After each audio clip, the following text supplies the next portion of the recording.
محمدا رسول الله. Bismillahirrahmanirrahim. Assalamualaikum warahmatullahi wabarakatuh.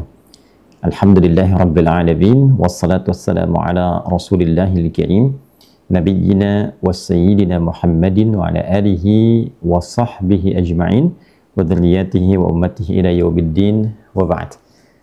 Teman-teman sekalian, berbicara tentang nuzulul Quran, kita antarkan dulu pemahaman dasarnya.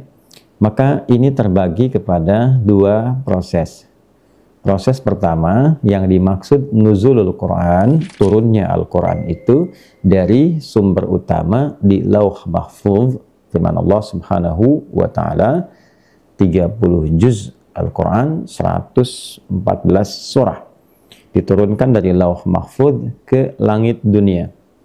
Batas dari langit ke kehidupan Nabi Shallallahu Alaihi Wasallam di bumi. Jadi dari Lauh Mahfuz ke langit dunia, ila sama'id dunia. Ini fase yang pertama. Proses penurunan yang pertama ini digambarkan di dalam Al-Quran dengan ungkapan anzala yunzilu. Sekali lagi, anzala yunzilu, untuk menunjukkan sesuatu yang berlangsung turun secara sekaligus, secara utuh. Bila menggunakan bentuk pasifnya, maka menjadi unzila. Jadi anzala yunzilu, bentuk pasifnya unzila, yunzalu. Kemudian ada juga yang dimaksud dengan nuzul Al-Quran, diturunkannya ayat-ayat Al-Quran secara bertahap menjawab segala macam kebutuhan yang membimbing dakwah Nabi Muhammad SAW, mulai dari fase Mekah sebelum hijrah, ataupun juga pasca beliau hijrah dari Mekah ke Yathrib yang kelak bernama Al-Madinah Al-Munawwarah. Dalam periode ini kurang lebih berlangsung selama 23 tahun. Kurang lebih berlangsung selama 23 tahun. Maka ungkapan pada turun yang kedua ini digunakan kata nazzala. Nazzala yunazzilu, untuk menunjukkan sesuatu yang turun secara bertahap, yang berlangsung secara berproses, menjawab isu-isu, menjawab berbagai macam pertanyaan, dan juga sekaligus bimbingan pada dakwah Nabi Muhammad SAW dalam rangka mengarahkan, mencerahkan, dan membimbing umat pada kehidupan yang berkemajuan. Nah, ini ada dua fase. Jadi yang pertama dari Lauh Mahfuz turun ke langit dunia menggunakan kata anzala yunzilu, maka diturunkan secara sekaligus dalam proses yang menggetarkan seluruh alam langit, diinfokkan kepada seluruh bagian malaikat, dan mengandung kemuliaan yang sangat tinggi.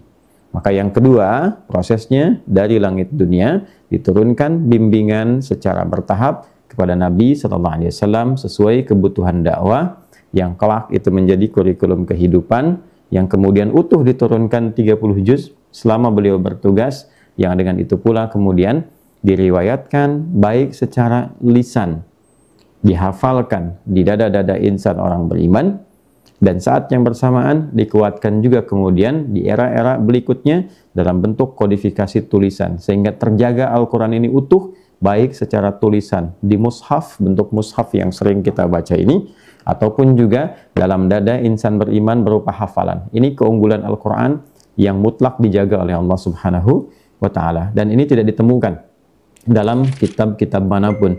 Jadi satu-satunya kitab suci di muka bumi ini yang terjaga, baik itu dari segi hafalannya, bacaannya, pun demikian tulisannya, yang saling menguatkan penjagaannya, kecuali Al-Quran. Ini yang dimaksud di dalam Al-Quran, firman Allah di surah ke-15 Al-Hijr di ayat ke-9. Inna nahnu nazzalna al-Quran wa inna nazzalna dzikra wa inna lahu lahafidhun. Kita ulangi penegasannya. Inna nahnu nazzalna dzikra wa inna lahu lahafidhun. Sungguh akulah dengan segala keagunganku yang telah menurunkan Al-Quran, ya, sebagai pengingat untuk berkehidupan, sebagai pedoman berkehidupan, dan dengan itulah kemudian aku pun menjaga itu semua. Nah, di antara penjagaan yang dimaksudkan itu adalah penjagaan dengan proses hafalan yang juga diiringi dengan proses tulisan. Jadi teman-teman, kalau ada orang yang lupa, dia lihat mushaf, Kalau ada cetakan yang keliru, dibenarkan dengan hafalan. Nah, terkait dengan 17 Ramadan, maka para ulama memberikan gambaran yang dimaksud dengan nuzulul Quran di 17 Ramadan itu kembali pada tahap yang pertama. Inilah yang dimaksud dengan turunnya Al-Quran secara sekaligus dari Lauh Mahfudz ke langit dunia, yang memberikan satu kesan sangat istimewa, sangat penting, saking pentingnya diviralkan di alam langit, bergetar seluruhnya, dan diturunkan dalam semua keadaan yang istimewa. Jadi, saat turunnya istimewa, harinya istimewa, malamnya istimewa, bulannya istimewa, dan segala yang berlangsung dengannya istimewa. Sampai turun kepada Nabi pun, melalui malaikatnya, malaikat jadi istimewa. Nabi yang terpilih pun Nabi yang istimewa. Sayyidul Anbiya wal Mursalin. Jadi, kalau kita kemudian gali, penggunaan kata, saya sebutkan di awal, anzala, yunzilu, inilah yang kemudian ditampilkan dalam Al-Quran di surah kedua, Al-Baqarah, saat berbicara tentang keistimewaan puasa di ayat 185, kita temukan Allah Subhanahu wa Ta'ala menyampaikan tentang keistimewaan turunnya Al-Quran di bulan Ramadan. Allah berfirman, Syahru Ramadan alladhi unzila fihil Quran. Syahru Ramadan alladhi unzila fihil Quran. Perhatikan, kata yang ditampilkan di ayat ini, tadi saya berikan pengantar di awal, bukan nazzala, tapi anzala. Dalam bentuk pasifnya, unzila. Syahru Ramadan. Di bulan Ramadan, yang istimewa, yang kita menunaikan puasa itu, kapan Ramadan menjadi istimewa? Mengapa menjadi istimewa? Salah satunya adalah unzila fihil Quran, diturunkan di bulan itu Al-Quran. Nah, karena menggunakan kata turunan dari anzala dalam bentuk pasif, unzila, dengan maksud penekanan tentang keistimewaannya. Ya, jadi tidak disebutkan dalam bentuk aktif, tapi dalam bentuk pasif untuk menekankan keistimewaan turunnya Al-Quran ini. Nanti kita akan lihat apa yang istimewa di balik penurunan ini. Maknanya bagaimana, hikmahnya seperti apa. Tapi saya ingin tekankan sekali lagi, ketika menggunakan kata anzala, yunzilu, di sini unzila, ini menunjukkan proses yang pertama. Turun dari Lauh Mahfudz ke langit dunia. Inilah waktunya yang berlangsung di malam hari dalam satu bagian Ramadan yang disebut dengan malam Al-Qadar. Ya, di Al-Quran surah ke-97 kita temukan dengan namanya surah Al-Qadar. Inna anzalnahu fi lailatul qadar. Ya, kita temukan katanya anzala. Inna anzalnahu fi lailatul qadar. Wa ma adraka ma lailatul qadar? Lailatul qadri khairum min alfi syahr. Ya, jadi di antara keutamaan ketika Al-Quran itu diturunkan, saking dahsyatnya, saking mulianya, itu satu waktunya sama dengan lebih dari 1000 bulan. Jadi kalau kita ibadah di waktu itu bersamaan dengan waktunya, itu memiliki satu keistimewaan pahala yang berlipat lebih dari 1000 bulan. Ada yang menghitung kalau kurang lebih 80 tahun, ya, maka orang kalau baca Quran pada saat itu pahalanya lebih dari 80 tahun dia baca Quran. Selama 80 tahun dia baca terus, ya, kurang lebih. Ya, kemudian kalau dia sholat, sholatnya pun punya nilai yang sangat luar biasa. Kemudian tanazzalul malaikah waruhu fiha biidzni rabbihim min kulli amr. Para malaikat turun dan turun, ya, memohon kepada Allah kebaikan-kebaikan dan menyertai orang-orang yang menunaikan ibadah di saat itu. Itu saking mulianya Al-Quran. Ya, malaikat pun ikut meramaikan zikir, ikut meramaikan nilai-nilai kebaikan untuk menyambut kemuliaan turunnya Al-Quran. Ini menunjukkan bahwa ada yang dahsyat dalam Al-Quran itu. Sampai kalau kita lihat di pembuka surah ke-44 Ad-Dukhan misalnya, ya, di mushaf halaman 496 sebelah kiri teman-teman, ayat yang ketiga, inna anzalnahu fi lailatin mubarakah, ya, inna kunna mundzirin. Ya, sungguh dengan keagunganku, ya, aku turunkan Al-Quran itu di satu malam yang penuh dengan keberkahan. Dan dengan itulah aku yakinkan, kata Allah, ya, dengan Al-Quran itu diberikan pengingat, ya, diberikan jalan-jalan kebaikan yang mengingatkan kita, ya, pada nilai-nilai kebaikan untuk meninggalkan segala hal yang tidak baik. Maka secara singkatnya, ketika kita berbicara tentang kemuliaan Al-Quran, di fase yang pertama ada hikmah besar yang ingin ditegaskan oleh Al-Quran. Nanti pada hikmah keduanya, itu adalah terapan ketika digunakan dalam berkehidupan. Maka teman-teman, di pertemuan yang pertama ini kita akan coba tarik ya terkait dengan nuzul Quran ini untuk memaknai apa keistimewaan, apa makna, apa hikmah pada proses turunnya Al-Quran ini dari Lauh Mahfuz ke langit dunia sampai kemudian diviralkan di alam malaikat, semua menyambut dengan berbagai jenis amal saleh, menyertai orang-orang yang berbuat kebaikan, dan di saat yang sama diberkahi waktunya dengan penuh kemuliaan. Untuk menegaskan apa semua kemuliaan ini? Apa fungsinya? Maka kembali ke Al-Quran surah kedua Al-Baqarah di ayat 185, kita teruskan bacaannya. Syahrul Ramadan alladzi unzila fihi al-Quran hudal linnas wa bayyinatin minal huda wal furqan. Maka tujuan diturunkannya Al-Quran ini secara utuh sejak mulai ke langit dunia, tujuan pokoknya untuk mendeklarasikan kepada seluruh umat manusia hudal linnas, bahwa Quran itu berisi petunjuk berkehidupan untuk manusia. Isi semua surah dalam Al-Quran itu adalah kurikulum hidup bagi manusia, pedoman berkehidupan, pencerah bagi seluruh kehidupan manusia, yang dengan itu bila ia mampu mengeluarkan petunjuk-petunjuk itu yang terdapat di dalam Al-Quran, dari Al-Fatihah sampai dengan An-Nas, 114 surah, 30 juz, maka isinya sebagai panduan kehidupan yang mengantarkan kita pada kehidupan yang cerah, yang berkemajuan, dan memudahkan segala urusan kita. Wa bayyinatin minal huda wal furqan, memberikan penjelas bagaimana kita mesti melangkah untuk membedakan ini yang baik, ini yang tidak baik, ini yang bermanfaat, ini yang tidak bermanfaat, ini yang soleh, ini yang salah. Jadi dengan membedakan dan memiliki kemampuan untuk membedakan itu disebut dengan furqan, maka jalan hidup kita lebih terang, lebih cerah. Ya, jadi kalau kita ingin jadikan kehidupan kita lebih tenang, dijelaskan dalam Al-Quran. Ini, kau gunakan fungsi lisanmu begini yang baik, yang tak baik jauhi. Kau gunakan fungsi pandanganmu begini, ini pandangan yang baik begini, yang tak baik begini, sampai ke ujung kaki. Bila mampu kita keluarkan ayatnya, mampu kita keluarkan kurikulum yang menuntun cara kita beraktivitas dalam kehidupan, maka ini yang dimaksudkan yukhrijan nas minadh dhulumati ilan nur, mengeluarkan manusia kepada nilai-nilai yang lebih terang, dari dunia gelap kepada dunia terang, dari sesuatu yang enggak bermanfaat kepada sesuatu yang lebih melahirkan kemaslahatan. Nah, ini gambaran yang pertama yang disebutkan, diisyaratkan di dalam Al-Quran, bahkan dengan tegas disampaikan, Quran adalah kurikulum kehidupan. Jadi ketika kita berinteraksi dengan Al-Quran, teman-teman, 30 juz ini, ya, Al-Fatihah sampai An-Nas, esensi yang menjadikan Quran ini turun bukan sekedar untuk dibaca.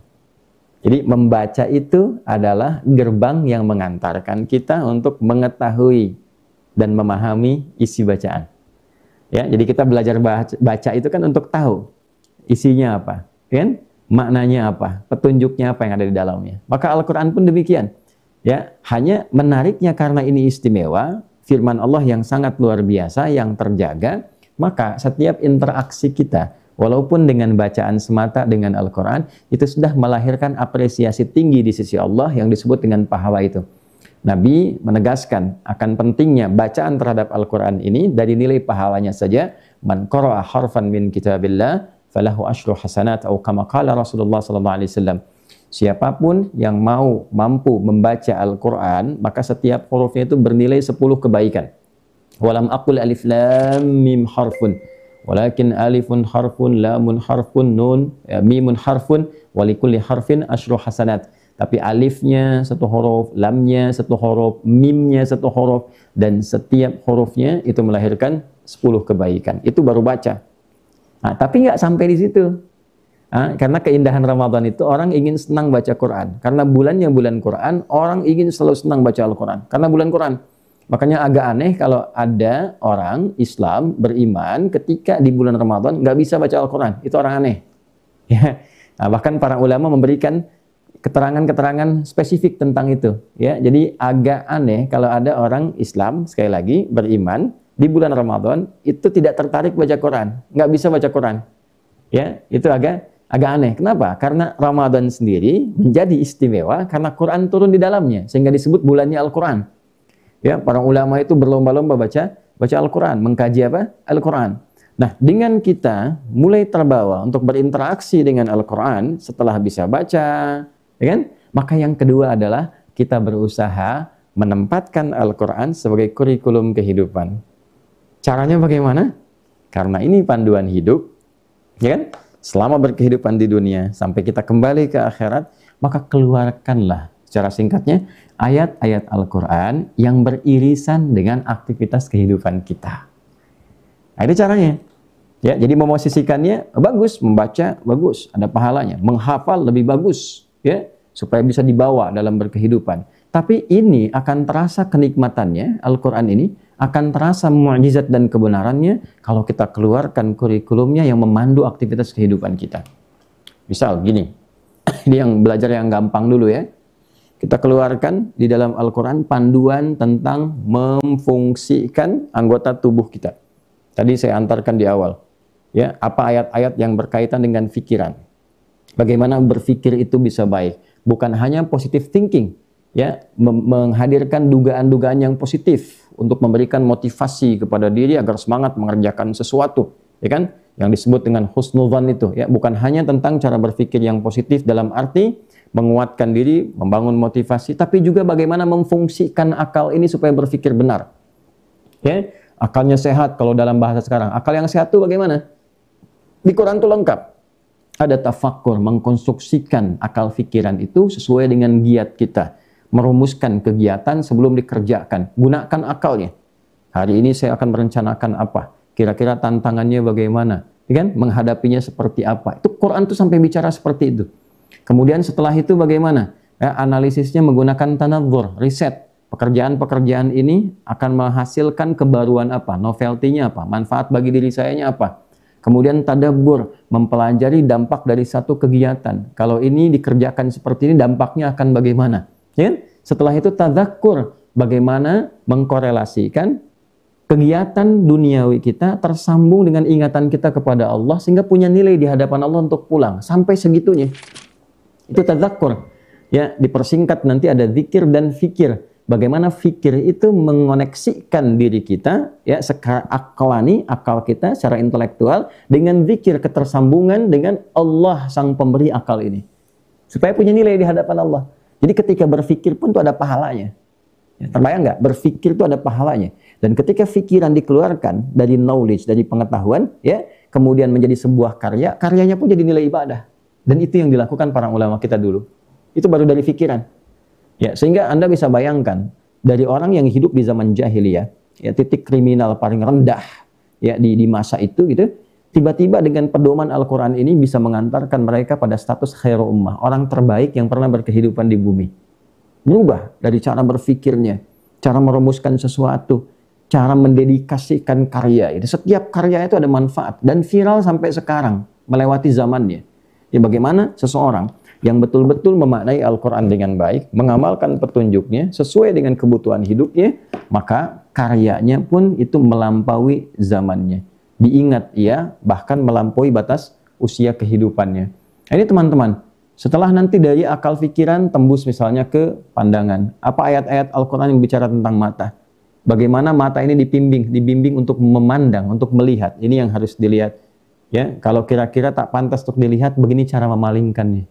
Dari mata turun, kemudian ke lisan. Mulut dibimbing cara bicara. Bicara yang baik seperti apa? Bicara yang bernilai bagaimana? Ya, ke samping ke telinga. Bagaimana cara mendengar yang baik sampai ke ujung kaki. Anda bayangkan, itu dari aspek menampilkan perilaku kita menjadi karakter kinerja. Jadi di sini ada karakter intelektual, ini karakter kinerja, kinerja fisikal namanya. Al-Quran. Dari tubuh kita dulu, ya. Setelah itu bagaimana cara berpakaian? Dibimbing juga walibasut taqwa dzalika khair. Ini kalau saya rinci ayat-ayatnya cukup luar biasa. Ya, terukur sekali, terukur dan presisi dari ujung kepala sampai ujung kaki lalu sampai ke pakaian. Ya, dan itu indah sekali. Apa perbedaan pakaian laki-laki dengan pakaian perempuan? Kenapa kemudian datang syariat hijab untuk perempuan? Apa hikmahnya menggunakan hijab itu? Ya, itu sampai dijelaskan oleh Allah, itu dijelaskan. Ya, kamu diberikan kesempatan berhijab ini supaya tujuannya begini, begini, begini. Saya punya keyakinan mendalam ketika seorang muslimah, seorang perempuan muslimah dan dia beriman, memahami ayat hijab dengan izin Allah Subhanahu wa taala, dengan izin Allah. Saya punya keyakinan yang sangat kuat, tidak akan pernah ditinggalkan jilbab itu. Tidak akan pernah ditinggalkan hijab itu. Karena itu tanda cinta dari Allah yang memberikan perlindungan kepada setiap muslimah. Ya, asa an yu'rafna fala yu'daina, diberikan hadiah hijab itu untuk dikenali sebagai seorang muslimah sehingga berlaku hukum perlindungan untuknya. Setiap yang mengenakan jilbab itu dia muslimah, maka wajib bagi orang sekitarannya, pria-pria muslim untuk melindunginya. Nah, itu ada kisahnya. Ya, Masya Allah gitu ya. Kemudian itu baru pakaian. Sekarang kita bawa dalam kehidupan rumah tangga. Pernahkah kita mengeluarkan ayat, misalnya ayat-ayat tentang seorang pria dengan fungsinya di rumah tangga? Sebagai anak laki-laki bagaimana? Ya, lalu sebagai suami bagaimana? Apa kewajibannya? Ya kan? Apa haknya? Sebagai ayah bagaimana ketika punya anak? Ya pun demikian dengan yang perempuan. Sebagai anak kepada orang tua bagaimana? Kalau jadi istri kepada suami mesti bagaimana? Kalau jadi ibu kepada anak bagaimana? Pernah nggak keluarkan ayat-ayat yang dalam Al-Quran? Kenapa ada surah perempuan, An-Nisa? Ya, tapi nggak ditemukan surah laki-laki, ya? Itu ada hikmahnya juga. Nah, jadi teman-teman sekalian, semua ayat-ayat ini berupa pedoman kehidupan, itu membentuk kurikulum. Ada kurikulumnya, ada bagian-bagiannya. Nah, orang-orang yang konsentrasi mengeluarkan kurikulum ini berdasarkan petunjuk ayat-ayat ini, dan ia tunggangi ayatnya dalam kehidupan, menjadi pemandu ia dalam kehidupan, berdasar semua catatan perjalanan sejarah 100%. Sampai hari ini tidak ada orang yang menjadikan Al-Quran sebagai pedoman berkehidupan kecuali menjadi orang yang terbaik, teladan di zamannya dan inspiratif, membawa nilai-nilai kebaikan. Ya, dipraktekkan lagi dalam kehidupan. Teman-teman yang berbisnis, keluarkan ayat-ayat bisnis. Teman-teman yang di birokrasi, keluarkan ayat-ayat tentang tata kelola pemerintahan. Ya kan? Teman-teman yang hidup di dunia pengetahuan, keluarkan ayat-ayat tentang ilmu. Ya, ilmu itu bagaimana? Puncak tertinggi ilmu itu apa? Ya kan? Bagaimana kontribusi dari pengetahuan menjadi karya yang sifatnya bisa bermanfaat dalam kehidupan. Bagaimana cara kita belajar untuk meningkatkan wawasan, sekaligus mengoneksikan wawasan ini dengan pemberi pengetahuan kepada Allah. Saat yang bersamaan, belajar ilmunya menguat, imannya pun meningkat. Dan hebatnya begini, ada lagi panduan dalam Al-Quran ketika seseorang menuntut ilmu, diupayakan sebaik-baiknya dia membawa riset yang dibutuhkan di tempat dia tinggal. Itu di Quran ada. Surah ke-9 misalnya, kalau kita bawa ke ayat 122. وَمَا كَانَ الْمُؤْمِنُونَ لِيَنْفِرُوا كَافَّةً فَلَوْلَا نَفَرَ مِنْ كُلِّ فِرْقَةٍ مِّنْهُمْ طَائِفَةٌ لِيَتَفَقَّهُوا فِي الدِّينِ وَلِيُنْذِرُوا قَوْمَهُمْ إِذَا رَجَعُوا إِلَيْهِمْ لَعَلَّهُمْ يَحْذَرُونَ. Tidaklah semua insan beriman itu berjuang ke medan perang seluruhnya, ya, untuk membela negaranya, mempertahankan nilai kebaikan dan keimanannya. Mesti ada di antara mereka juga yang berjuang dengan pengetahuannya, berjuang dengan penanya, dia belajar. Bagaimana cara berjuang dengan pena, belajar, sehingga mampu berbakti untuk negaranya, untuk bangsanya, untuk daerahnya, dalam konteks beribadah kepada Allah, maka belajar dengan serius. Dia tafaqahu fiddin, sampai paham, sampai ngerti. Ya, teman-teman ada yang belajar di dalam negeri, ada yang keluar negeri, ada yang di Timur Tengah, ada yang di Amerika, ada yang di Eropa, ada yang di diaspora, macam-macam di luar itu. Ya, yang terbaik itu bagaimana? Anda yang dari tiap daerah itu, apalagi dibiayai negara untuk belajar itu, keluar, riset kepentingan di daerah kita masing-masing. Ya, misal yang dari Sumatera nih, Sumatera Barat misalnya kan, ada yang dari Bukit Tinggi, Sumatera Selatan, ada yang dari Medan misalnya sampai ke Binjai. Sumatera Selatan tuh Palembang ya, Sumatera Utara dari Medan sampai ke Binjai misalnya, misal ya.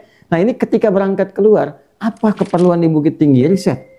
Oh, ini yang dibutuhkan, mengembangkan desa saya begini. Ambil spesialisasi yang kiranya itu bisa membantu daerah kita bisa maju berkembang. Itu spirit Quran itu sampai begitu. Ya, yang dari Medan, yang dari Binjai, yang dari Deli Serdang, yang Palembang, ya kan? Ya, sampai ke Muara Enim, sampai ke Jakabaring dan seterusnya. Dipelajari kebutuhannya apa di daerah saya. Karena setiap daerah itu punya keunikannya, punya keistimewaannya, punya karakteristiknya. Secara geografis berbeda, secara sosiologis masyarakatnya boleh jadi juga tidak serupa karakternya. Apa yang dibutuhkan di daerahnya? Riset, belajar. Termasuk ini dalam kampus nasional, lokal, di domestik, ya. Ada yang dari Sumatera ke Jawa, kuliah di beberapa kampus-kampus elit. Bukan hanya cari gelar. Ya, Quran memandu kita bagi seorang muslim. Coba riset kebutuhan daerahnya bagaimana. Pulang, ada yang lulus ITB, ya, lulus UGM misalnya, lulus UI, lulus di kampus-kampus lain dan sebagainya, gitu kan? Pulang ke daerah masing-masing, maka apa yang dia lakukan? Dia riset daerahnya butuh apa, dan ketika pulang ke daerahnya dia bangun daerahnya kembali sehingga maju. Nah, ini kalau kita praktekkan bagi mahasiswa-mahasiswi yang muslim tuh, muslimah, ambil aja itu. Ya. Bali, bangun negeri kita, itu Masya Allah, pasti terbantu. Dengan spirit itu terbantu. Nah, ini kurikulum. Dulu seperti itu. Semua orang yang belajar, ya, itu memberikan kontribusi terbaik untuk daerahnya, untuk negaranya, sehingga dia bangun itu dan jadilah kemudian satu peradaban yang mencerahkan dan berkemajuan. Ini teman-teman sekalian spirit yang kalau kita praktekkan dengan sungguh-sungguh, dengan serius, liyundziru qaumahum idza raja'u ilaihim, pulang kembali. Bahkan ini yang paling menariknya ada training for trainers. Kumpulkan lagi kader-kader, ya, yang dari luar negeri balik ke daerahnya, kumpulkan lagi. Oh, siapa yang mau jadi ahli tafsir? Ya, kuliah ke Universitas A, Universitas B, Universitas C di luar, ya kan? Ada yang misalnya ke Madinah, ada yang ke Ummul Qura di Mekah, ada yang ke Al-Azhar, ada yang kuliah dakwah di Libya, ada yang ke Zaitunah di Tunisia. Alumninya pulang, kumpulin di daerahnya itu, berikan mereka wawasan, berikan pencerahan, siapkan, latih bahasa Arabnya dengan bagus, berikan jalan yang benar, ya kan? Setelah itu berikan informasinya. Ya, setelah informasinya diberikan, bangun aksesnya, berangkatkan. Kerjasamakan dengan Pemdanya untuk memudahkan mereka berangkat dan balik lagi, ngajar lagi, isi madrasah-madrasah. Setiap desanya dipimpin oleh imam-imam, alumni-alumni yang baik, yang paham agama dengan benar. Itu kalau bisa seperti itu, Masya Allah. Nah, ini yang sekarang ini barangkali penting untuk kita kembangkan dalam berkehidupan. Ini kalau seperti ini caranya, insya Allah kan akan manfaatnya terasa. Itu kenikmatan Quran baru terasa ketika kita bisa mengamalkannya. Demikian teman-teman, ya. Jadi yang beraktivitas di pemerintahan pun misalnya, gitu kan? Ini ada ayat-ayatnya sendiri, ya, tentang berbicara tentang keamanan, berbicara tentang militer, berbicara tentang pengadilan, ya. Bahkan kalau kita mau merinci dengan lebih baik tentang praktikalnya, implementasi ayat-ayat ini dalam konteks berkehidupan, tinggal kita lihat bagaimana hadis-hadis Nabi SAW membimbing kita semua. Untuk itu, saya sering katakan dalam beberapa kitab-kitab hadis yang bisa kita akses sampai sekarang, dan itu bisa dibuktikan juga. Ya, ini sangat menarik di Islam ini.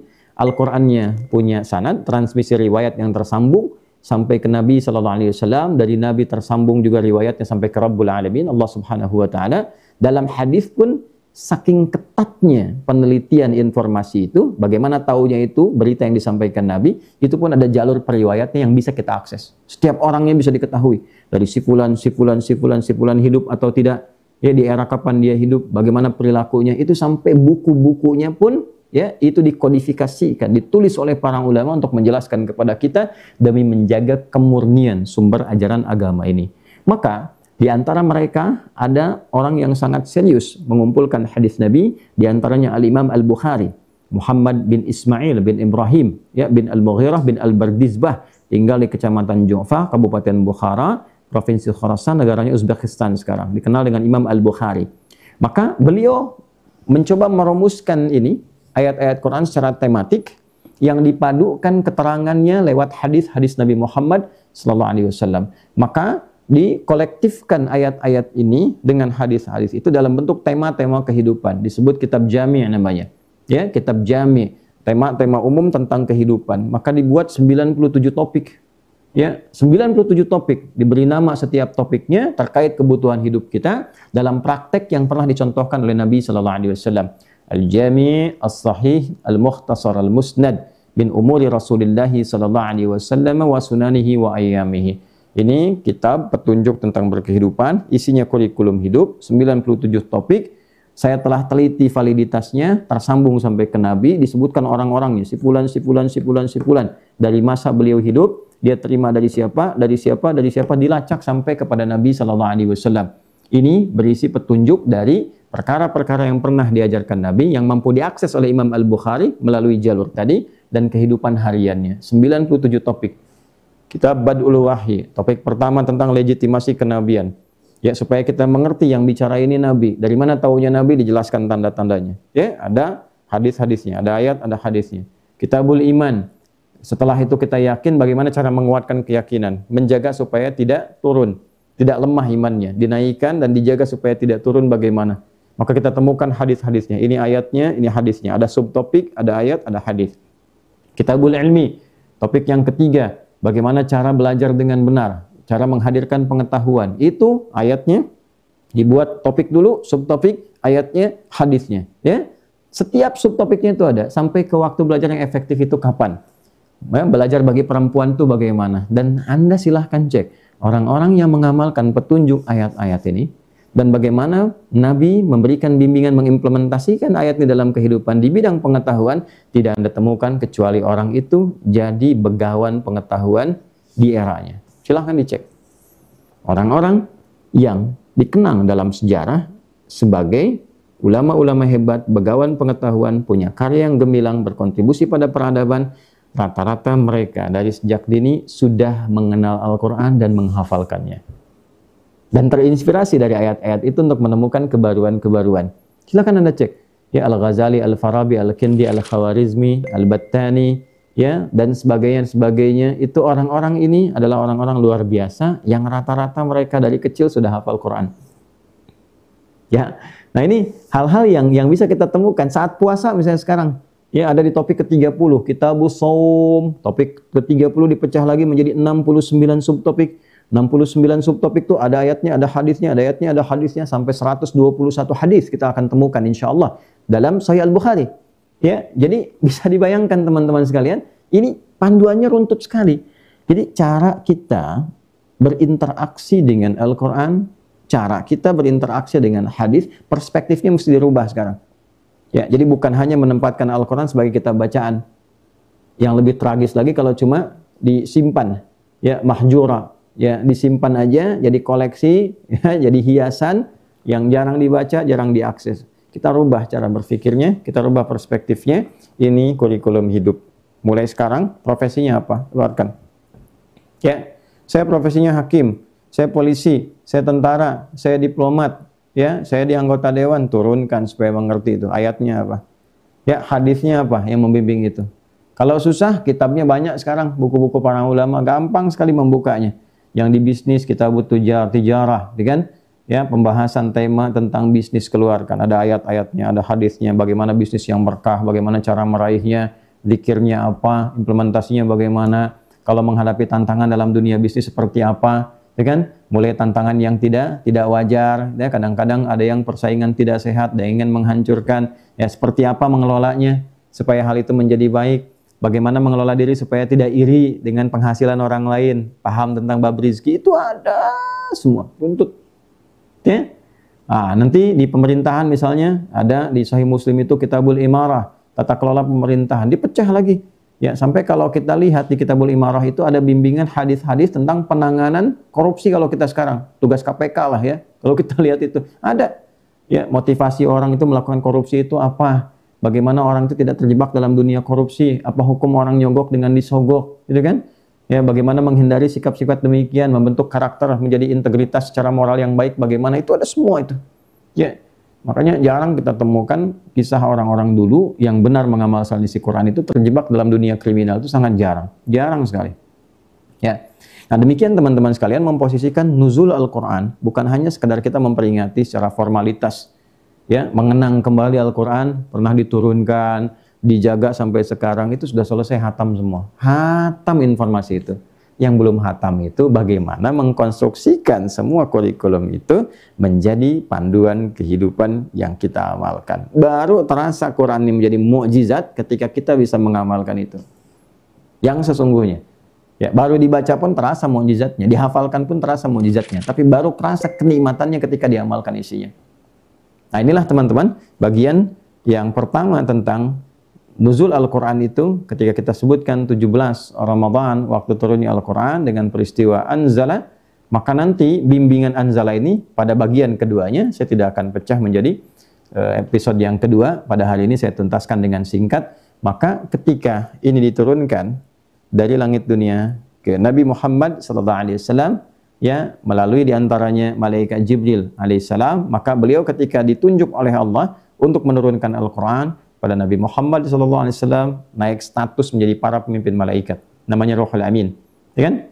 Naik status tuh, jadi diturunkan di satu malam, malamnya jadi yang terbaik, diturunkan di hari Jumat, Jumatnya jadi Sayyidul Ayyam, diturunkan satu bulan, bulannya diberkahi, Ramadan, diturunkan lewat malaikat, malaikatnya naik status jadi Sayyidul Malaikat, diberikan kepada seorang nabi yang mulia, nabinya naik status jadi istimewa. Diturunkan di Mekah, Mekahnya Mukarramah, diturunkan di Yathrib jadi Madinah Munawwarah. Bayang ya. Nah, itulah secara periodik dituntun Nabi Muhammad SAW untuk menerapkan, memberikan petunjuk dan mengamalkan isi Quran, memandu umatnya sesuai dengan kebutuhannya. Allahu Akbar. Jadi selama perjalanan berkehidupan berdakwah kurang lebih 23 tahun dari fase Mekah ke fase Madinah sampai beliau meninggal dunia, kemudian sebelumnya tuntas Quran diturunkan, itu dipandu penempatannya. Ada kasus begini, ini cara menyelesaikannya. Ada tindakan orang terjebak dengan khamar. Khamar itu segala macam hal konsumtif yang merusak akal. Kalau dulu lebih banyak dengan minuman keras, ya, tuak, arak dan sebagainya, gitu kan? Nah, kalau sekarang bisa kita pahamkan juga dengan sebutan mirasantika, gitu kan? Minuman keras dan narkotika. Segala yang merusak akal, narkotik. Mau sabu kah, mau ekstasi kah, mau macam-macam itu yang merusak akal itu masuk pada kategori itu. Nah, penanganannya bagaimana? Kalau orang kena candu bagaimana membebaskannya, gitu kan? Nanti ada tindakan kriminal, penyakit sosial lainnya di masyarakat. Ada yang fahsya sifatnya, zina dengan segala turunannya, ya. Ada zina, ada LGBT misalnya, ada macam-macam, ada hal-hal yang mengarah kepada sifat pornografis atau porno aksi. Bagaimana penanganan hal-hal yang demikian, ya kan? Itu ada semua. Ayat-ayat tuntunannya sampai praktikal. Nabi mengatasi masalah sosial itu seperti apa? Penyakit-penyakit sosial. Ya, sampai ada yang kemudian dari sebab kefakiran, kekurangan kesejahteraan, ya, ada yang harus memaksa dirinya untuk mencuri, misalnya kan, bagaimana hukum bagi orang yang terpaksa keadaan demikian, tapi juga bagaimana mencegah orang-orang supaya ya tidak masuk dalam dunia kriminal.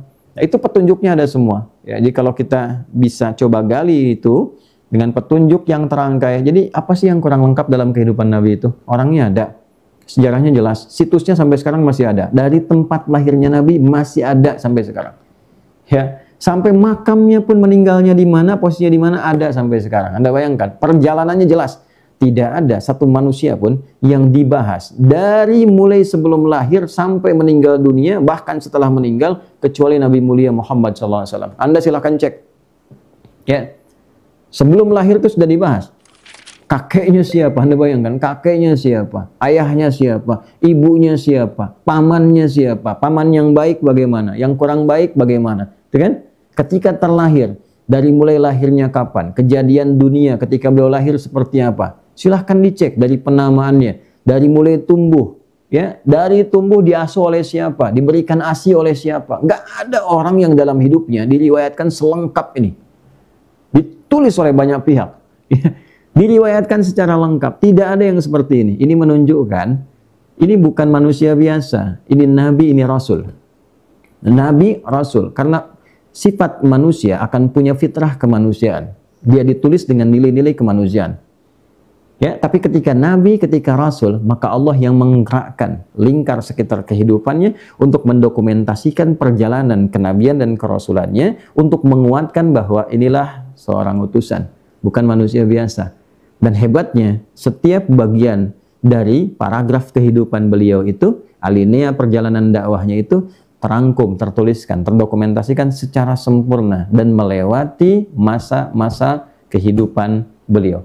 Sampai sekarang orang bisa menulis dan bisa mengakses runtutan-runtutan itu secara sejarah. Ya, si fulan yang hidup bersamanya siapa, sosoknya siapa, orangnya bagaimana. Anda bisa bayangkan, bisa nggak kita sekarang dapatkan sosok seorang hidup, bisa dikenali sahabatnya siapa saja di sekitarannya, aktivitasnya bagaimana, bagaimana perubahan karakternya ketika sebelum dan setelah berteman dengan Nabi, ya kan? Belajar dengan Nabi, mulai mengenal Allah, beribadah, itu semua lengkap, teman-teman. Jadi, kalau dengan semua keterangan itu, ya kita kemudian komparasikan, coba komparasikan. Misalnya untuk orang Islam ya, untuk meyakinkan keislamannya, kebenaran keislamannya, coba dikaji lagi. Tahu dari mana kalau Al-Quran ini benar firman Allah? Kaji. Ada nggak yang seperti Al-Quran? Ya, bisa nggak dituliskan satu buku misalnya di muka bumi ini yang bisa dihafal sampai titik komanya? Ya, sampai titik komanya, hafalan sempurna dengan bahasa aslinya, bahasa asalnya yang tidak berubah dalam setiap perkembangan zamannya. Ya, dan yang paling luar biasa yang menghafal ini bukan hanya yang bisa melihat. Yang orang sebut tak melihat pun, yang buta pun bisa menghafalkannya. Bukan hanya orang dewasa, anak kecil yang belum balik itu bisa hafal Al-Quran. Orang dewasa sampai yang sepuh bisa hafal Al-Quran dan terjaga. Adakah yang seperti ini? Kalau baru dihafal, lihat isinya. Ada nggak manusia yang bisa bikin seperti ini? Dari mulai isinya, informasinya, nilai-nilai isyarat-isyarat ilmiah yang terdapat di dalamnya. Setelah itu cek nabinya. Ada nggak sosok nabinya? Siapa orangnya? Di mana lahir? Bagaimana biografinya? Ya, seperti apa lingkungan sekitarnya? Dan apa pembuktian yang sesungguhnya bahwa dia itu benar-benar nabi? Pernah mengajar umat, bagaimana umatnya? Berubah atau tidak? Seperti apa keadaannya? Itu demi Allah saya katakan, kalau kita bisa sudah seperti ini, lo komparasikan. Itu semakin menguatkan keyakinan kita tentang kebenaran Islam. Tapi tidak cukup dengan yakin saja. Untuk merasakan kenikmatan dari keyakinan itu, perlu mengamalkan inti ajarannya. Ini hakikat nuzulul Quran. Jadi nuzulul Quran seharusnya mengembalikan kita menjadi manusia Qurani. Manusia Quran yang berjalan, yang berusaha mengamalkan isi Quran sesuai kemampuan kita masing-masing. Tidak harus ada tuntutan untuk menghafalkan seluruhnya, tidak. Kecuali bagi para hufadz, hamalatul Quran, yang ingin menjaga Al-Quran masuk dalam lingkaran itu. Ya kan? Tapi bagi kita setidaknya umat Islam, pekerjaannya apa? Keluarkan ayatnya, dalami itu sesuai dengan profesi masing-masing, dan coba amalkan dalam kehidupan. Dengan itu kita akan merasakan kenikmatan nilai-nilai Quran dan keindahan Quran, dan merasakan mukjizat yang sesungguhnya. Rasakan bedanya, bedakan rasanya, dan pasti akan terasa bedanya. Subhanakallahumma rabbana wa bihamdika asyhadu an la ilaha illa anta nastaghfiruka wa natubu ilaik. Allahumma ja'alna min ahli al-Quran waj'alil Qur'ana sahiban lana fid dunya wa nuran lana fil qubur wa syafi'an lana fil akhirati ya arhamar rahimin. Terima kasih atas perhatiannya. Adi Hidayat. Assalamualaikum warahmatullahi wabarakatuh.